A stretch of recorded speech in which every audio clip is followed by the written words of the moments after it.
Just when America has reached a breaking point with division, visionary influencer Danni Benson's I'm Proud of You Sis bro movement taps into the pulse and heartbeat of a culture radically torn. But this loving mom's voice of reason and calm has received national recognition. How do you balance having your children and always traveling with the Yankee organization? When I became a dad, I said that I would always love like a mother.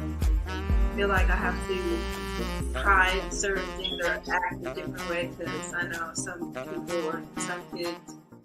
So join Danni Benson as she celebrates her special guests on her show and highlights their gifts and contributions to our world.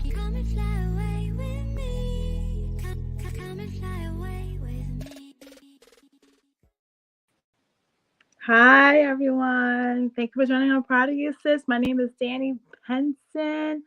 I am so happy you are here. Thank you for watching my show. I appreciate each and every one of you. Been doing this now for over 2 years now. So I hope I hope my guests has come and give you some sort of great information, inspired you to do anything you want to do. Just to hear people's stories and share their stories is so important because in any guest that comes on my show, I hope that you get something out of it, which makes you a better person tomorrow, because that is my goal. My goal is to just make people better, uplift them so they can be their best selves. But my name is Danni Benson of I Am Proud of You Sis. I am host. Hi, everyone. How you doing today? I hope you had a great week. I'm excited because I guess, it's the most wonderful time of the year.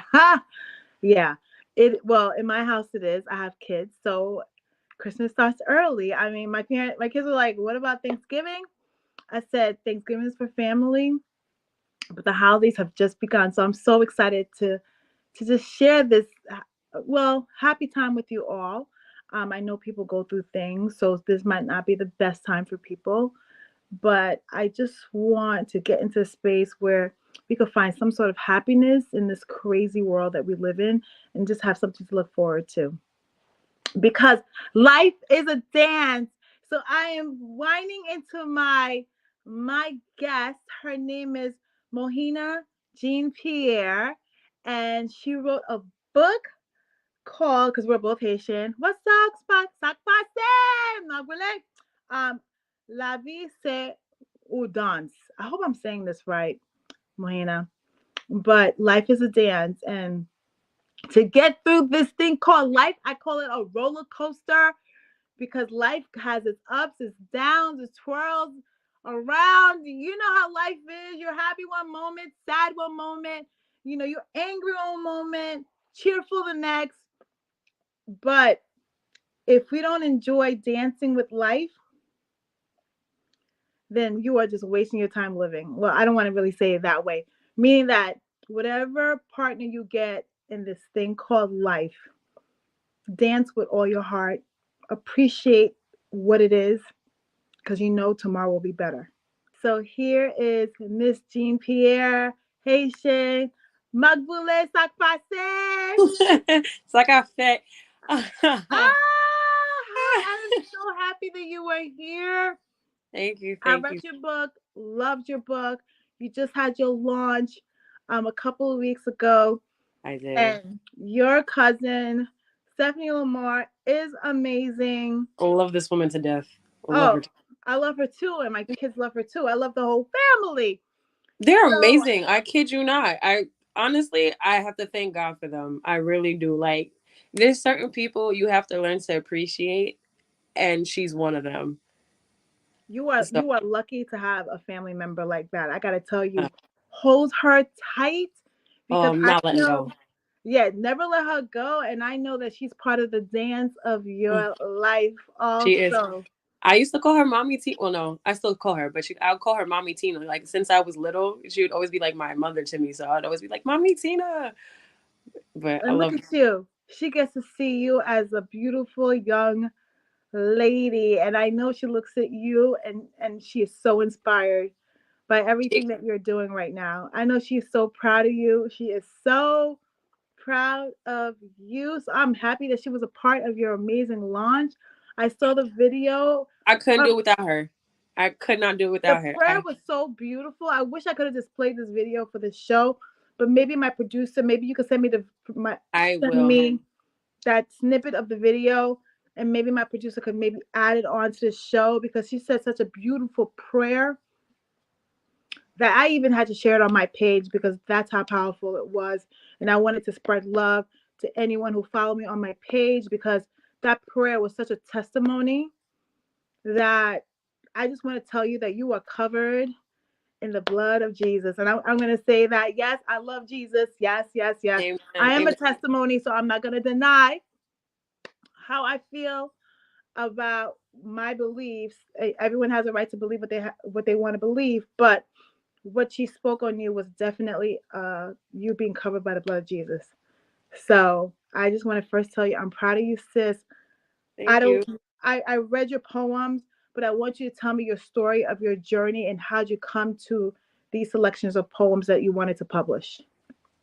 It's funny.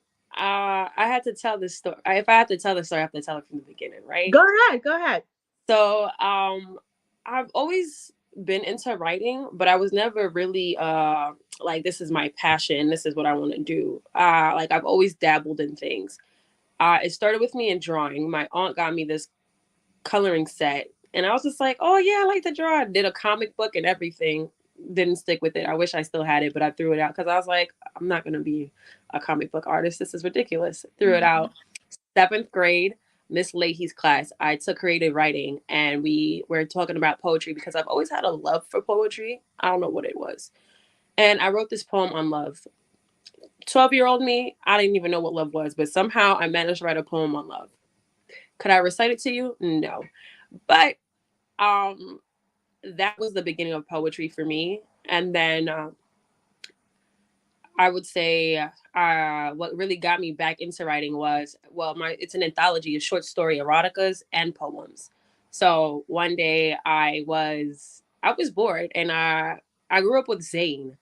And if you've read Zane, you've read What Zane. is Zane? Okay, so for the audience that haven't read Zane, explain to me So what Zane is Zane an author of like eroticas, and they're very, very explicit. So to say, nonetheless. And are they the kind of books that would be banned in Florida right now? Yeah. Definitely would be banned in Florida. But nonetheless, I was searching one day for it because, curiosity. And I was like, I couldn't find any. I really couldn't find any eroticas.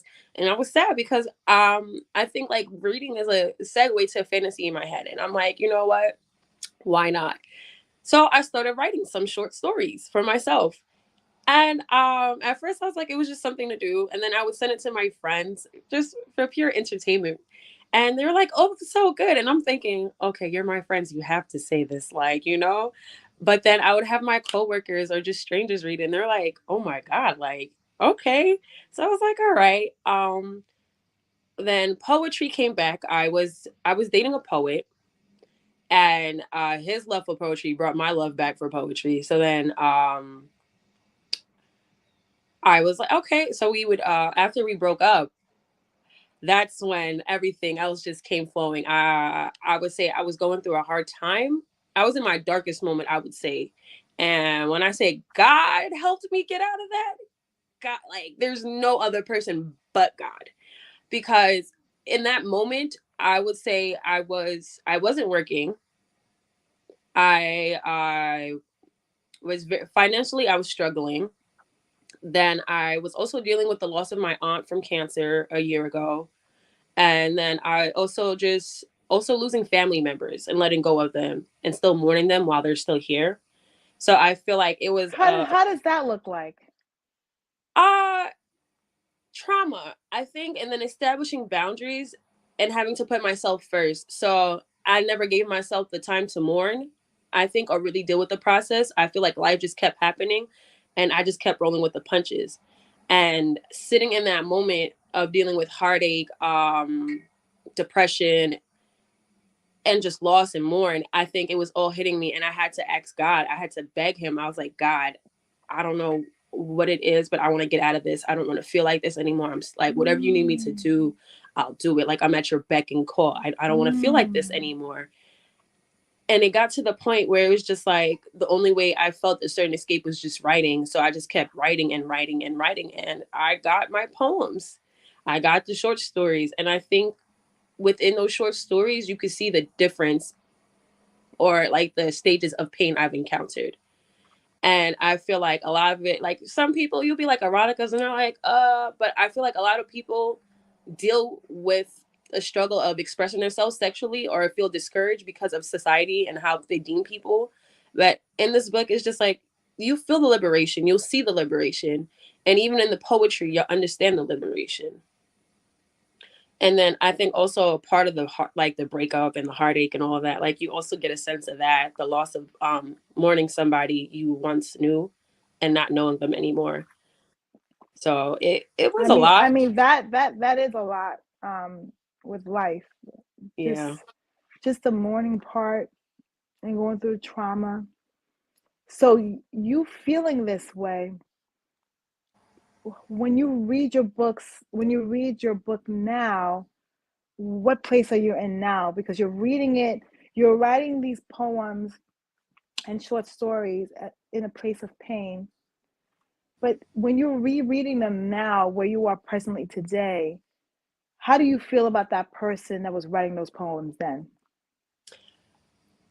Um, I'll be honest with you. I've read this. Edited, so I haven't read my book. I literally have not touched it. No, I go based off of everyone else's experience of how they feel about reading my book because I've written it, I've experienced it myself. So for me, it's more so of a I think when I'm ready, I don't think I'm fully ready to read my book yet. I think it was a lot of emotions. I didn't realize all the stuff I went through until like it hit me that day of the book signing. And I'm like, oh, like, you know, when they say you bear the fruits of your labor, like that was that moment. And in that moment, I'm like, all that I went through was just for this moment. And I'm still on that high of enjoying this moment. So I'm waiting until I can like tell. I it can dies. tell because you are glowing. I can tell you. First of all, I just want to tell you I'm so proud of you, sis. Because to come out with a published book is just, I know for you it's a dream come true. It is. It's funny because I didn't think I would never in my life I could tell you that I was gonna be an author. Like this was never my goal. I went to school to be like a lawyer at first, and then I was like, no. So I did paralegal. And I'm like, did that too? Didn't like that. And then doing this in this moment, I'm like, oh, like this is what God called me to do. Like this is what I was supposed to be doing. And it was funny because I was just writing just to write. Like this was again pure entertainment. Like I had no idea that I was gonna write a book. I literally had a vision board at my book signing And to by the way, those do work. you Vision know boards that you do know it, work. I could firmly say that now. Yes, it does. Because when I went to the when I so my friend Amaria, she invited me to a vision board party, and I was just like, okay, like oh, I hear about these things, but I've never done one. So when I did it, which was back in January, way before I experienced all of this type of emotions. I put the title of the book Lavi Se Yon Dans because my grandmother's always said this, and it was her saying like, you know, life is a dance, and if you don't dance, you're stupid. And when I was younger, I was in dance school, and I've always danced, and dance has always been a part of my life. So when I put it, one of my friends asked me like, oh, what does that mean? I'm like, oh, life's a dance, my grandmother always said it, blah blah blah. So fast forward, I put it in my closet because I don't have space in my room to keep everything. And I forgot all about it. Now I'm cleaning out my closet. You know, you have when you fall comes, you got to switch out the summer clothes Yeah. for the winter clothes and stuff, and fall, and you got to prepare. So I'm cleaning out my closet, and I look at the board, and I'm like, oh my god, like the title of the book, it's right there. Not knowing that, foreseeing that this would be the title of my book. So it's like it shows you like God knows your future, even though if you don't know it, and He knows what He has planned for you, you just have to trust it. And me not knowing that he had this plan for me, it just shows like you have to go walk by faith and not by sight. Like you just have to know something's gonna come out of it. Like it's gonna work out. So now I'm sitting here and I'm just like, like, wow, look at that. I was talking to my sister because I would say, if you could see the picture behind me, like my sister and my best friend, my sister's right here, Yes. and then my best friend Tristan, they helped me with the cover of my book right I here. love it. I love So it. yeah. So I So was talking to her. artistic. Love it. She came up with the heart bleeding, the ballerina and stuff, and then he just put it all together and it just magic. And I was talking to my sister and she's like, you should put it as a book. And I was just like, a book? Okay, slow your No, roll. what are you talking about? Yeah. Yeah, like Yeah. I don't do that. And she was just like, no, like you could. She was like, because I'm like, first of all, they're short stories. And she's like, no, it could be an anthology. Like you just do a collection of stuff. And I'm like, oh, okay, like yeah, I could do that. So I put it all together. So And how was the process? How was the process of doing it?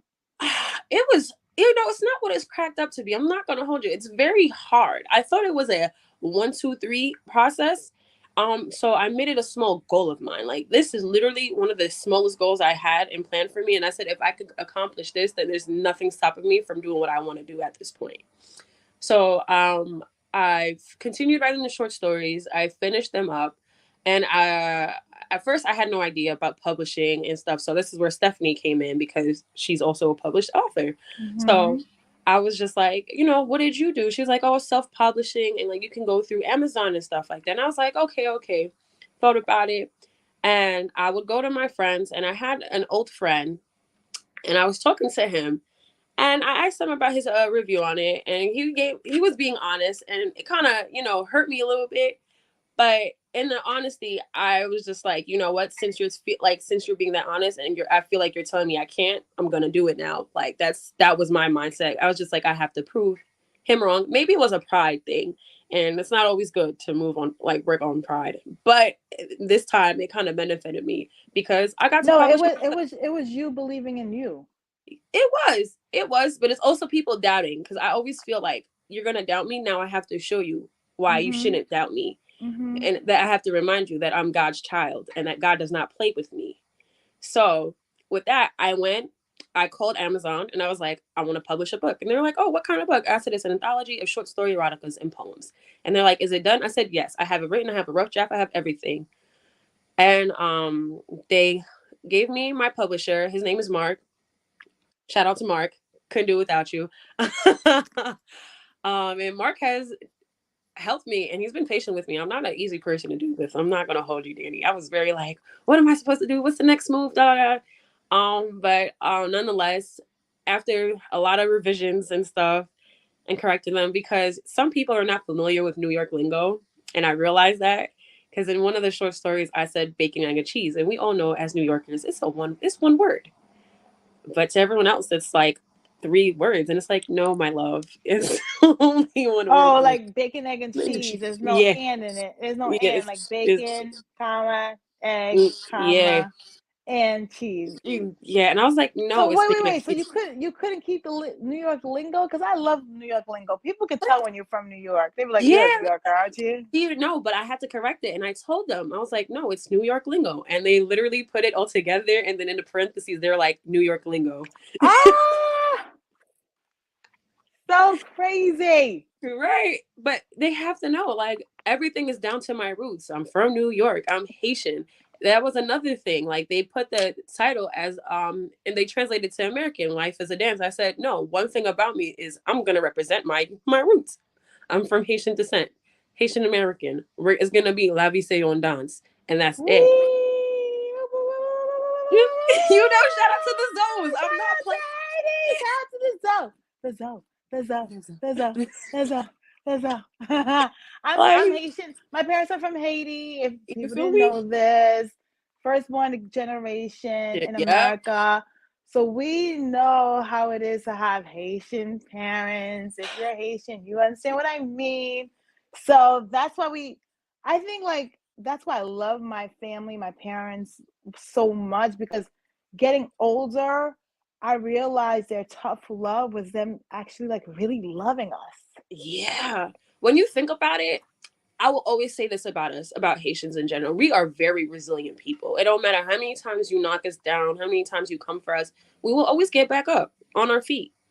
I mean, we are the first independent You know, it's funny because I was black. ready to Was say that. it independent black country? 1804. Is it 1804, independent? baby. The Yep. first independent black country in the Hmm. Western Hemisphere or in the world? In the world, baby, in the world. Ain't nobody And I do it think, like that. but I think we suffered ever since then. I think Because you know what it is? When you know there's a country that powerful enough that they could stop people from bullying them, you're gonna knock them down because you I don't want them. know You know how many countries Haiti helped? Like a lot of these countries Haiti would not. even helped America in the Revolutionary I'm War. telling you. And then you would think they forgot. They forgot who helped them. And the way they treat us is ridiculous. It's unfathomable. I remember growing up, I used to be called so many like Oh my Haitian God. sensation. Yo. It was tough growing up as a immigrant. Like my parents were Mm, immigrants, so they didn't know how to speak English, but they learned how to speak it. But then being an immigrant into this country, it was hard, but that's what gave me, that's why I am where I am today, because yeah. it taught me the hustle and the grind of being in America and living in America. And I wasn't going to let no one tell me I couldn't do something, no matter where I came from, the color I came from, the religion I believed in. I That's was on like, at everything. the end of the day, we're all humans. We all bleed red. We all have skeletons inside of this body, which has no color. We're all the same color inside. So that's what taught me the tenacity. And that's why I'm proud of you, because even at your worst moment, you pulled out the light inside of you. It wasn't easy, I'll tell you that much. I sat here and I said, going through what I went through, I said, I don't even know how I really did it. I kid you not. Off of the strength, I give credit to my friends and my family for helping me through those times. Um, it was hard. It was so hard. But I'm Like happy that your faith in God, kept you here. I think I had to go through all of that in order to grow closer to God. I kid you not, because my relationship with God, I was very angry with Him. I was very angry with I've Him. I've been angry at God too. I've asked God, why is this happening? I know we Yeah, all say this, like even with everything that's going on all over the world right now, it doesn't make for sense. every for everyone who's happy, I know there's other people who are not happy, Hmm. who are sad, who are suffering, who are going through it. But then I understand that's life cycle, Yeah, because all of us go through the ups and downs. Like no segment of society is protected from sadness, depression, hmm, and basically pure evil. You understand? Like things that you would not imagine that a human being can do, when you see it done to you or to someone else, you're like, wow. yeah. It's But not my it's that. but the hope that I know, but the hope that I have, like even with your book, is there's another side to evil, which is light. And for everyone out there who is in that dark place right now, who I've been there, I've cried, fetal position, can't even see myself living the next day. Yeah. I have been there. I know it's so cliche for me to say hold on, because I know how much a pain can be heavy on you. Hmm. But I have to say hold on, because if God did not want you here, you would not be here. That's a fact. That is a fact. You know, I was talking to my boss about it. Like sometimes, like I used to feel like I wasn't gonna live a long life. I never thought that. Like I feel like my life would be cut short. And because life was really hard, or like I just didn't feel like I had the outlet or the space to really express myself. So in this process, I'm sitting here and I'm just like, clearly, I was supposed to be here for this reason, because I was able to publish my book, and to reap the benefits of publishing this book, to see the love. I think was the biggest thing in feeling that love that whole night. Like there, I kid you not, Danny, one of literally the best moments of my life. I went to sleep And so and there will be more.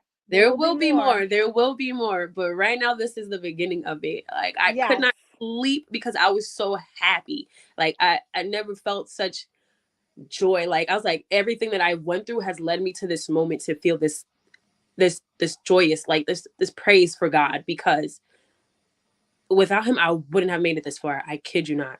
Without And him, I that's why could I have not. always feel like God has like a sense of humor, because He does. one thing about God is I feel that he knows what's going to happen around the corner even before I know, right? Mm-hmm. That's why I always tell people I will trust his process and I will follow his lead, because I know that he's not going to lead me into a ditch. Nope. And if he does lead me to a ditch, because he got me in that ditch, he's going to get me out of the Out of ditch. that ditch. Yes. Versus me putting my faith in human beings, where they might lead you to the ditch and they just leave you in the ditch. They won't look back and they'll carry on. And I think that's the beauty of God, because it's just like, even when you think he's not there, he's there. And I think some people forget that he's a very jealous God, and he'll make you come to him. Like you'll think you'll be fine without him, and he'll show you what it's like without him, and then he'll show you what it's like with him. And I think a lot of people haven't experienced life with him, and that's the issue at hand. And I feel like once you allow God to take over your life, like my mom always says every morning before we go to work and leave, she'd be like, God is the pilot and you're the co-pilot. And once you let God take over, everything else works out perfectly fine. And it may not be according to your plan, and it'll never it'll never be according to your plan. It's always according to God's plan. But just know God's plan is always greater and better.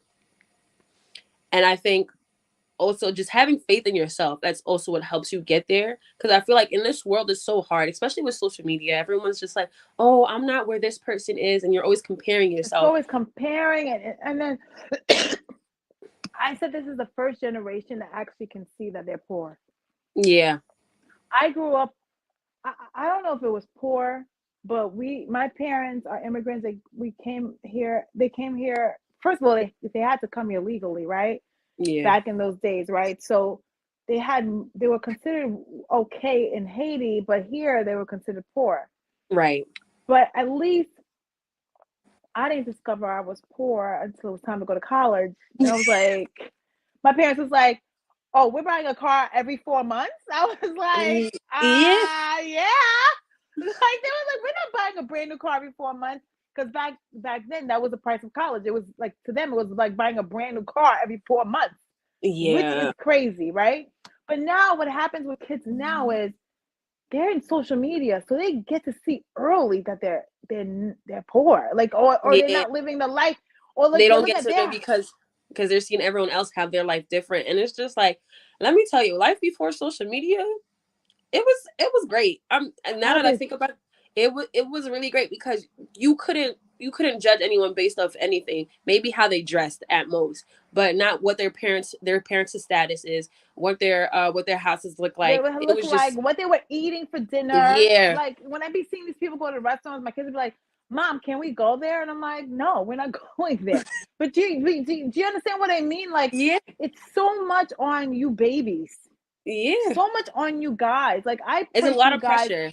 A lot of pressure, because everyone doesn't understand. It's you go slow to grow, right? Yeah. This is what I say. People want it fast, and you're not gonna get it fast, because you get it fast, you lose it fast. That's what they say. How you get it is how you lose it. And I feel like it's very important to, like, when old people talk and you're just like, yeah. And now I sit here and I'm just like, oh, you guys, you want to repeat that? Like, you was right. It's called wisdom. I gotta write it down. We have went around the block so many times that we just, and you know what? I did it with my parents too. I'd be like, whatever, Mom. Like, what are you talking about? And now I wish I had a collections of all the sayings she used to say to me, because I would read it back to my daughters, because everything she said really came out the way it did, because she walked the block. They all did it, and we're looking at them like, yeah, whatever. But facts, they were keeping it 100 with us. I kid you not, they wasn't sugarcoating nothing. And you sit here like, it's you think they're being so mean to you, like talking down, like blah blah blah. And it's like, I'm gonna tell you off. And then I come back and I'm like, mommy and pop, like I kid you not, I had to go to my mom and I had to sit there and apologize to her. I was like, Ma, I'm sorry. Like whatever I done to you, I'm really sorry because just experiencing life right now, it's not it. I'm like, I I know you make it look easy. I have to give you your flowers. It's not. It's really not. And I said, I don't. Plus, my parents have 4 kids. 4. I can't even imagine having. I know people who do have 4 kids, Is but based on, it's so funny because I was talking to someone yesterday, one of my friends, and they was like their grandparents had 9 kids, all girls, and I was like, you know what? So I miss the simplicity of life. I miss where you could have 9 kids, everyone sat on the dinner table, watch TV together, go to church together, and we might look at it as so, oh my God, this is so back in the day, but I wish those times would come back. I think those were the what people would say the foundation, and I feel like a lot of foundations are not being built these days. I think they're very weak, Or a and lot of traditions are or not being repeated from yeah, generation to generation. yeah, that too. I think I agree. I'm thankful for our parents and that they continued the traditions and built that strong foundation I because know. without a strong foundation, you're going to crumble in life. You're not going to be as strong as you need to be. And I think the support, a lot of people don't have that, and that love too. I realize when you have a family that's willing to love you, and family is family at the end of the day. Like we all have You're our gonna have your, different. family Yeah. is just like anybody else. We're not all born the same time in the same moment. I have twins that are completely opposite of each other. So we don't get to choose our family. But it's good to have family support. Yeah, It's good to know that you are loved. It's that's good to the know that that's a, and I mean, I know family came to your I'm gonna say album, book release party. I'm saying, but yeah, yeah, it was a book release party because when I saw the yeah, video, I was like, you had your nice, beautiful red dress on. You were yeah. gl- you were glowing. I was like, yeah, yeah. I This had is my definitely friend your party. Abigail. She did my makeup. Abigail MUA. If you need makeup done, book her. Phenomenal. My hairstylist was Christine, the Renegade Room. She's in Queens Village. Phenomenal person. Love her to pieces. I have to give people their flowers because Yes. it takes a village, literally, not only to raise a child, but to like support you. And without their support, I wouldn't be able to do it. All the love that like that night, when I tell you that, it's so funny. Everyone, me, I always love to say I talk to God, right? Before anything, I always speak to God. I told myself, I said, they were like, oh, it's going to rain. I said, listen, I already spoke to God. Me and him had the conversation. It's not going to rain. Like, it's even if it rains, it's not going to rain during my time. God got me. Like, it's signed, sealed, and delivered, right? Ooh. My father, you know how Haitian parents are. They're always like, you got to be careful. You got to be careful. Cool, no problem. He's like, you need to build a tent. It's going to rain. I said, Poppy, relax. Like, I spoke to God. And he looking at me like, okay. Okay, like you still need to put a tent. And everyone and Well, you know everyone's what? just I get it because we can speak to God, but God also says help yourself too. So right. in the midst of us waiting for God, we got to figure out all the A, B, and C and D's in the Because meantime. you need work. Work is God and God is work. Without Yeah. work, there's no God, which is Yes. correct. But me, I also know I'm always gonna put in the work for God. That's not a question. But it was funny to me because everyone's just like, oh, it's gonna rain, it's gonna rain. And every time someone tells me it's gonna rain, I'm like, listen, I spoke to God. That's it. That's all you need to know. It's not going to rain. Once I talked to my father, Yeah. he has the final say. And what he told me was, it's fine. I'm good. The next day, mind you, it's been raining. It was raining. I had a stomach virus. Like anything possible you could think of that would go wrong was The going devil wrong. is a liar. The The devil devil is is a a liar. liar. The The devil's a devil's a liar. liar. So like the day before, I'm like, okay, we're setting up the tent. His friends came over to help. Glory be to them. We put up the tent. My dad's like, I don't like it. He's a perfectionist. He's like, we gotta refix this. So we refixed it. Did everything right. And it's raining. The wind's blowing. The tent's not settled. I go get my hair done. I come back. The tent's messed up. The tent is messed up. broken arm, everything. What? We had to take it down. But lo and behold, the sun came out. It was warm. There was no rain. I sat here and I was like, I told y'all. I told y'all. I went running to my father and I was like, Poppy, what did I tell you? He's like, what? I said, what did I tell you? He was like, you said that you spoke to God. And it was, and I said, exactly. My brother was like, you should put up a tent just in case. I said, Joe, it's not. I spoke to God and that's it. And I feel like a lot of people don't take it serious when I say things, because they're like, some people aren't close to God like that, or they don't know what it's like to feel his presence. I felt his presence. Or maybe they haven't been introduced to God yet. True, that too. So for me, it's just like every time I speak to my father, he delivers for me. So when I say, but he'll deliver on his time, and people need of to course, on understand his that. timing. The patience, because people want a fast. You know how you get it fast, lose it fast. People want God to answer so fast that I be looking at them like, God's calendar is not your calendar. The calendar in the United States of America, the world, is this world. God does not even exist in time. God built this whole world in 7 days. I don't literally think it's 7 days American calendar. I just think that he built it as fast as he could, right? So when people say trust the process and trust God, you got to understand that your timing is not God's timing. And I don't want people to lose faith because he hasn't answered you right away, that you're switching already. Like, you're like, oh, he ain't gonna answer, because then God looks at that too and say, all right, you're gonna wait a little bit longer. Because that's what I do with my kids. Yeah, no, you have to. But again, it goes back to putting in the work. For me, I already knew this is what I wanted. And I was like, God, I'm going to show you that I want this badly. I'm going to work for what I want. Because he's not going to give it to you 1, 2, 3. Because if he did, then everyone would have what they want in this world. Let's be honest. Mm-hmm. And that's not the case. And I think it's very important. People need to understand, if you can't have 1 foot in and 1 foot out with God. Like, you have to be all in. And if you're not, he knows your heart. He knew you before you were born. He knew before your parents knew you. So for you to think that you could do this half ASS, I'm not gonna curse, but like, it's gonna backfire on you. And I think also that some people have false faith. Like, they'll be like, I believe in God, but they don't really trust him. And you have to trust him. God knows. He's all knowing anyway. So he knows. You can't fake. You can fake Instagram. You can put filters on. You can make yourself look 10 years younger. You can do all this stuff, but when it comes to God, you can't fake God out. No, you can't. He knows you. Even if you're lying, he knows you're lying. Like, he just knows. He's all knowing. Like, that's why I'm like, you can't fool God. Like, stop. Like, just stop. So with that said, when's your next book coming out?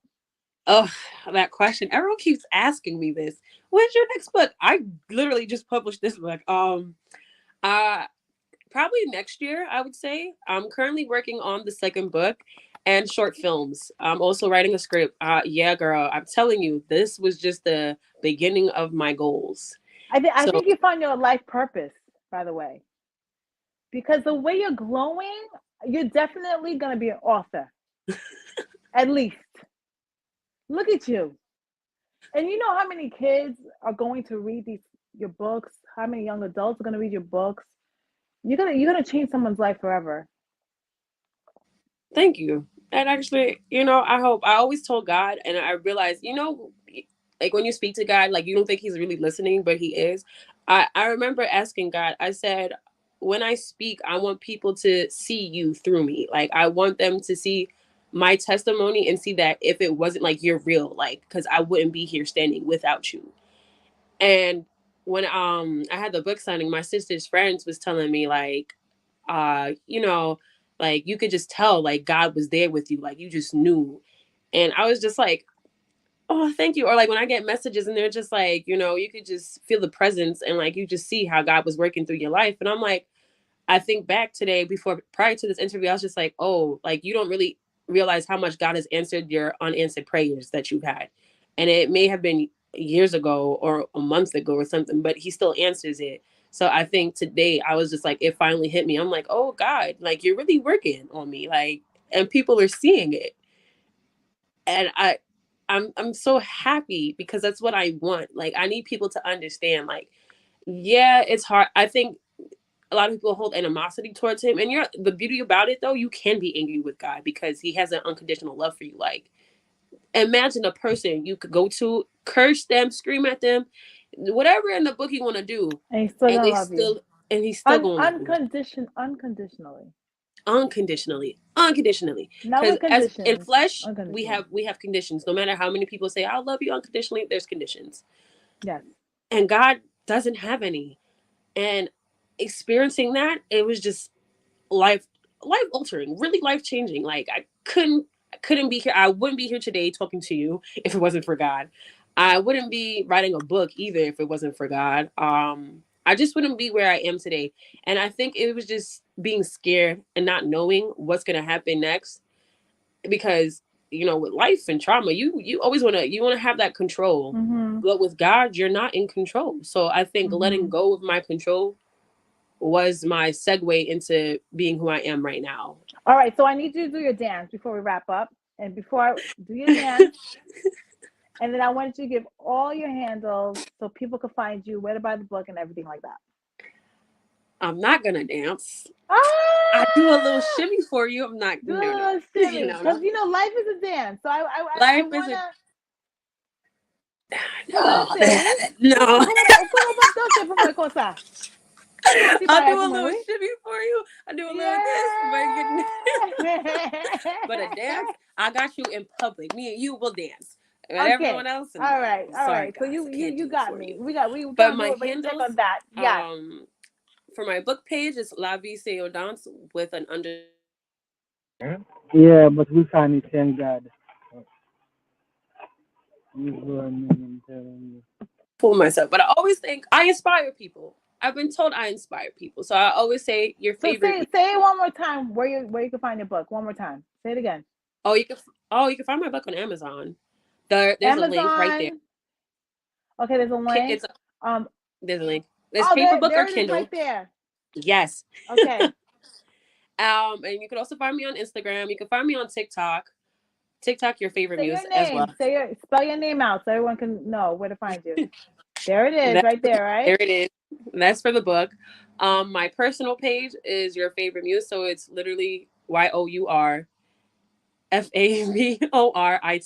forgot how to spell for a second. MUSE __ your favorite muse. And you go, yes, TikTok is also the same as my IG handle, your favorite muse. And that's about it. I'll make a Facebook Because page for you guys. make a I know there's Facebook some people page. who use Facebook, yeah, so I gotta Yeah, make a get on that. Facebook page. Make a Facebook page. Make a Facebook group because you're young, you're beautiful, you're inspiring, and to know that you got yourself out of a dark place. I know people want to talk to you, want to find out why, and then reading this book will give them a highlight into your pain, and to see how you're glowing now will give people hope that even if they're going through pain themselves, that there is light at the end of the tunnel. It is. Don't give up. Literally, do not give up. I think your biggest enemy is yourself, Okay. and like when you criticize yourself, you're only bringing yourself down, and I think it adds more to the weight of the society in this world. So I would tell people, be very gentle with yourself and show yourself grace. The Yes. grace is very important because Yes. who you were a few days ago is not who you are today. Who you were Yes. 2 years ago is not who you are today. You are a different person. So don't let your past affect you. And I surely did not let mine. And people could say Amen. anything about you. They could tell you, oh, she used to do that. Yep. But that's not who I am right now. I'm Yeah. God's child. I'm an author, Yes. a poet, Yes. and I'm Mona and Lucian's JeanPierre's kid. So Yes. And with that said, thank you so much, everyone, for joining. I'm proud of you, sis. I'm Danni Benson, host, and I will see you next week. Bye, everybody. Bye. bye.